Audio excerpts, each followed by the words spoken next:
ఇప్పుడు నిన్ను ఇక్కడికి ఎందుకు తీసుకొచ్చానో తెలుసా? నీకంటే గొప్ప వ్యక్తిని నీకు పరిచయం చేద్దామని. ఎవరు సార్? నా పెద్దల్లుడు. అంటే మీకు ఇంకొక అమ్మాయి కూడా ఉందా? నమస్తే అండి. నాకిద్దరు కూతుళ్ళు. అల్లుడెక్కడ? పైనున్నట్టున్నారండి. అమ్మాయి, అల్లుడి గారిని తీసుకుని కిందకి రామ్మా. He's mister Krishna Manohar.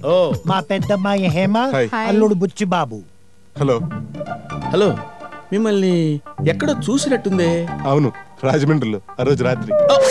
నాకు ఇప్పుడు పిచ్చ క్లారిటీ వచ్చింది. ఏంటి సార్? మీరు నిజంగా మొగుడు పెళ్ళాలి. అయితే మీరు ముందే కలిసారన్నమాట.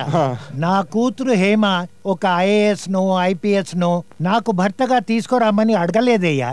పరాయ ఆడదాన్ని కన్నెత్తి కూడా చూడని శ్రీరామచంద్రుని టైపు భర్త నాకు కావాలి డాడీ అని అడిగింది. ఓహో, అందుకే ఈయన సెలెక్ట్ చేస్తారనమాట.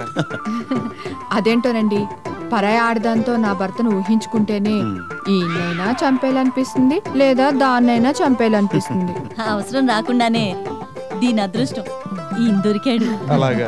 పరాయి ఆడదాన్ని కన్నెత్తి చూడడు సరి కదా, పొరపాటున చేయి తగిలినా 10 సార్లు స్నానం చేస్తాడు. No doubt is equal to శ్రీరామచంద్రుడు.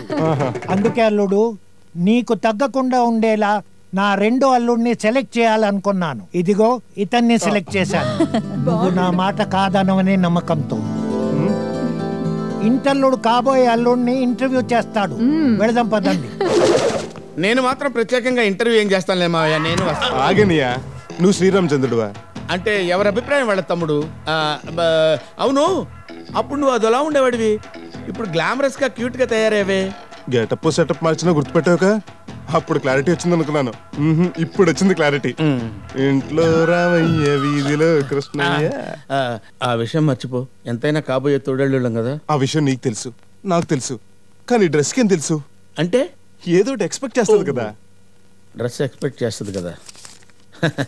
ఈ అమౌంట్ 500 చాలా ఎక్కువైపోద్దేమో. పర్లేదులే, ఉంచుకో తమ్ముడు, పండగ చేసుకో.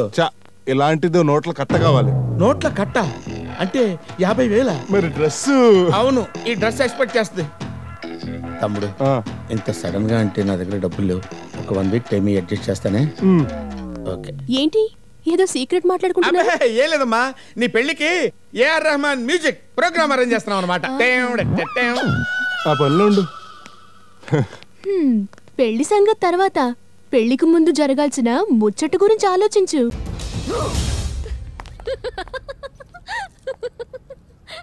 ఎందుకంత కంగారు పడుతున్నావు? భయపడ్డావు కదా ఏమైపోయానని? నిజం చెప్పు, నిజం చెప్పు.